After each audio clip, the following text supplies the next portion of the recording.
If you're a supporter of progressive policies, you should already know who Alexandria Ocasio-Cortez is. She's a freshman congresswoman representing Queens and part of the Bronx. She was chosen by Justice Democrats, a group whose goal is to support progressive candidates who don't take corporate PAC money or money from millionaires and billionaires and help them win congressional races across the country. They are big on primary corporate Democrats, which is one of many reasons why I was an early supporter of the group. Ocasio-Cortez pulled off one of the biggest upsets in primary history by beating Joe Crowley, a 20-year incumbent corporate sellout and the fourth most powerful Democrat in the House. She had to overcome tremendous obstacles. Joe Crowley outraised her 10-1. He raised $3 million, mostly from corporate donors and millionaires. And she only raised $300,000 in small donations from the working class people. Joe Crowley also had the entire establishment of the Democratic Party backing him for multiple reasons, as I'm about to get into. Crowley was known as the King of Queens because since he got more corporate money than any Democrat in Queens, they made him the head of the Democratic Party or the Democratic Committee in Queens, whatever the official name is.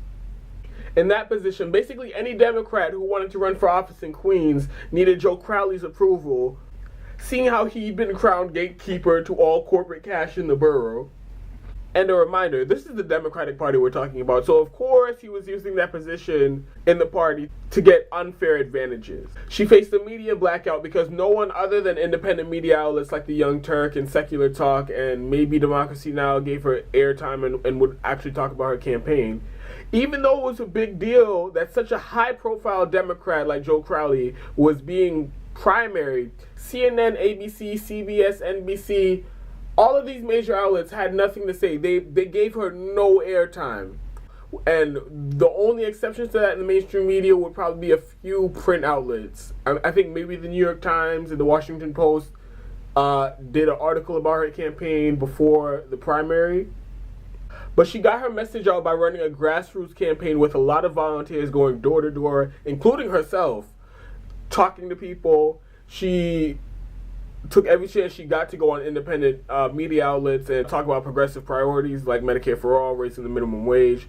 And she had a great and underreported debate performance when she had that debate on New York One, I think, that Earl Lewis hosted, I believe, against Joe Crowley.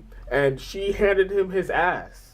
For this and many other reasons, as I'm about to get into, AOC is a rising star in the Democratic Party, and she's doing it as a social democratic progressive. So the other day, she gave her first speech on the floor of the House and almost immediately broke C-SPAN's record for most viewed Twitter video. I have a clip from the speech, and then we'll come back and I'll tell you what I think. I did a segment the other day on some of the effects of the longest government shutdown in U.S. history. For some reason, there's some people who still don't get how serious this is, and AOC does a great job of putting it into perspective and explaining the issue. Alexandria Ocasio-Cortez is, and if she keeps doing what she's been doing, will continue to be a great politician for multiple reasons. The first you might think is a superficial quality, but I think it's a very important quality to have, especially as a progressive, if you want to be a good politician. And if it wasn't for this quality, she wouldn't be where she is today. She can make the case and advocate for the policy positions that she wants implemented better than almost any politician in the country, and that's including Barack Obama. Her social media presence is unprecedented for a politician. Like I mentioned, she has 2.5 million Twitter followers, more than any other member of the House, and she literally was just sworn into office, I think, a week ago, maybe 2 weeks ago. So she's insanely popular, and she has the support of the average person in the United States. She's the youngest woman ever elected to Congress, and she's also a millennial who's active on Twitter. At first, it was that she was really good at advocating for progressive policies and short tweets. Give facts about the cost of living in the United States and say, hey, this is why a $15 living minimum wage is necessary, and we need to be fighting for workers' rights. And she would have all that in a short tweet, and she would get to the heart of the issue. She had to use it to defend herself from the establishment smears, and she was getting smeared from everywhere. The corporatist establishment Democrats who see progressives and social democrats and people who are actually fighting for popular policies, they see them as a threat. So the corporate establishment Democrats, the leadership of the Democratic Party, they began to scoff at her and dismiss her. Then you have the Republicans who hear raising the minimum wage, single payer, fucking workers' rights, free college, and their head just explodes.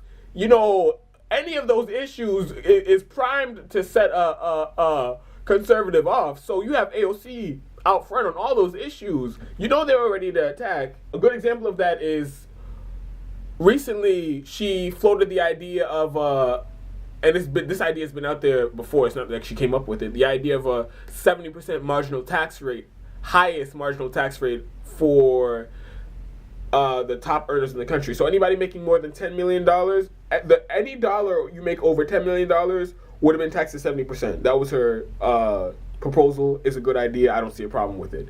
Everybody in the establishment, oh my God, raising taxes on the rich. She's out of her fucking mind. And they thought it was so outlandish, and they made fun of her, and they mocked her, and they smeared her and all that. And then Republican leadership, Steve Scalise, dumbass, got in on the party, and he tried to at her on Twitter, and he tried to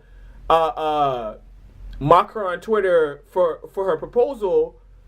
And then she just added him right back and saying, how are you in Republican leadership and congressional leadership and you don't know how a marginal tax rate works? Because in his response, it was clear that he has no idea how taxes work. So he's a fucking idiot, and he exposed himself as an idiot, and she had no problem calling him out as an idiot, and that got a lot of coverage. And now the discussion in the country is, hey, maybe that tax rate isn't so unreasonable. Maybe that is something we should look into and pass in a law, because it makes a lot of sense. You can fund a lot of programs with that.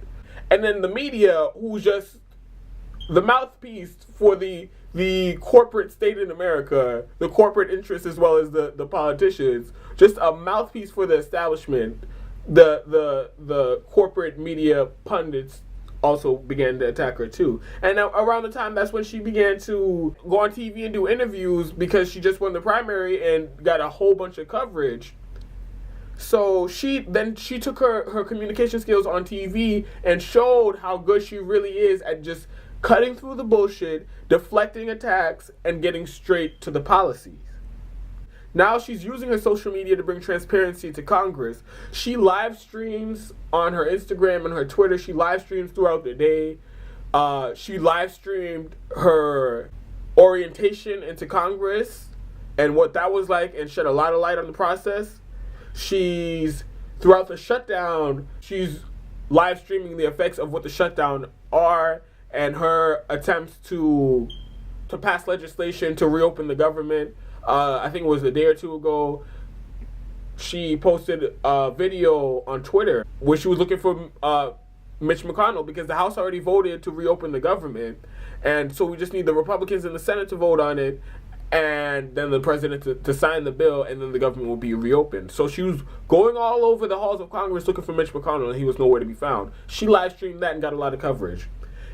And yes, you heard me correctly when I said she advocates for policy positions better than Barack Obama, because he was president for 8 years and he barely moved the needle on major Democratic priorities. He didn't get single payer passed. Instead, he got Obamacare, which is just a right-wing healthcare proposal. He didn't raise the minimum wage to $15 an hour. He didn't raise it at all in his entire presidency.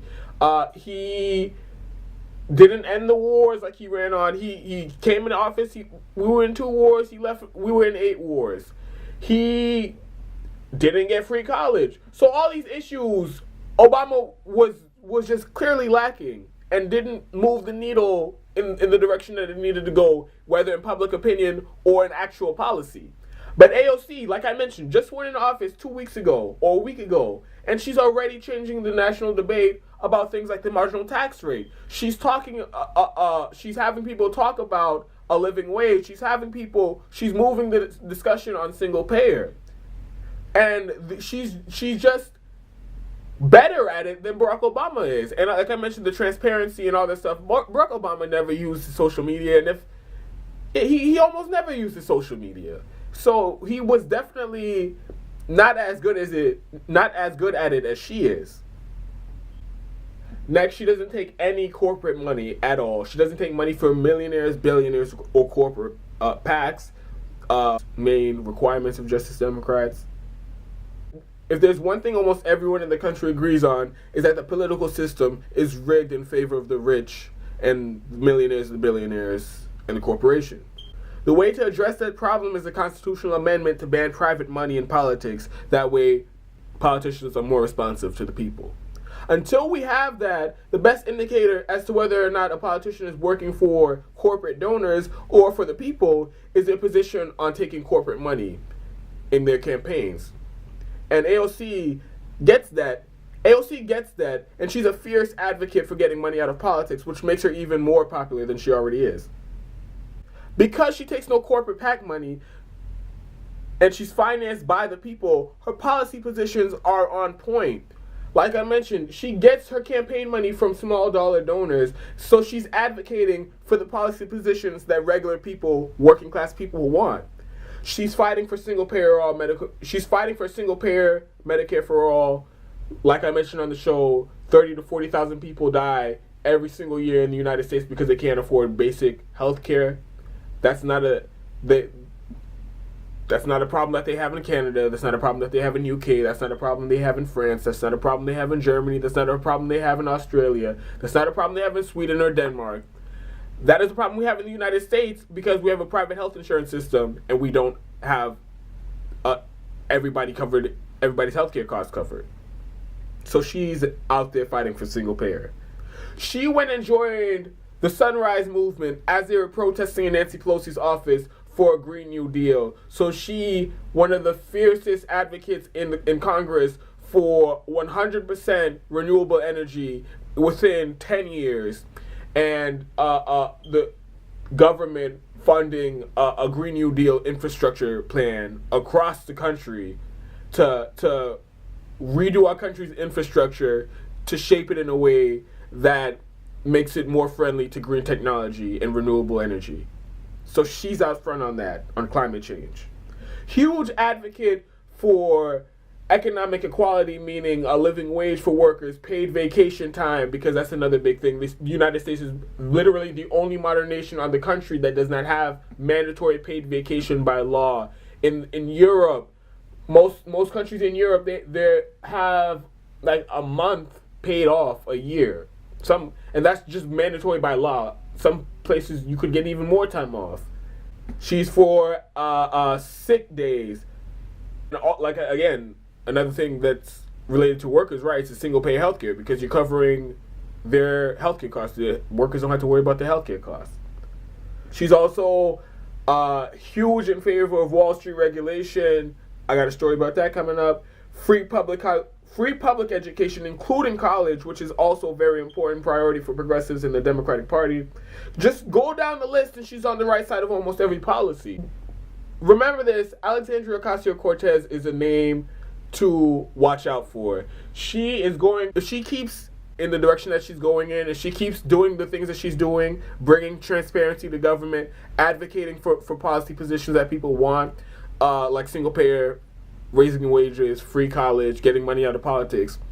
And she does it as aggressively as she's doing, no holds bar, unapologetically progressive, and putting a middle finger up to the Democratic leadership and to the establishment. If she keeps it up, she is going to be a very big name in American politics. And she's already cementing her place in history. She already did as the youngest woman ever elected to Congress. So she has a very bright future. Another thing, watch her. She's going to be very instrumental in the 2020 presidential election. She in the primary too. She's going to be on the campaign trail. She's going to be moving the spectrum of debate, the Overton window back to the left, and unapologetically advocating for progressive policies. So she's going to be someone up to watch, especially in the next 2, 5, and 10 years.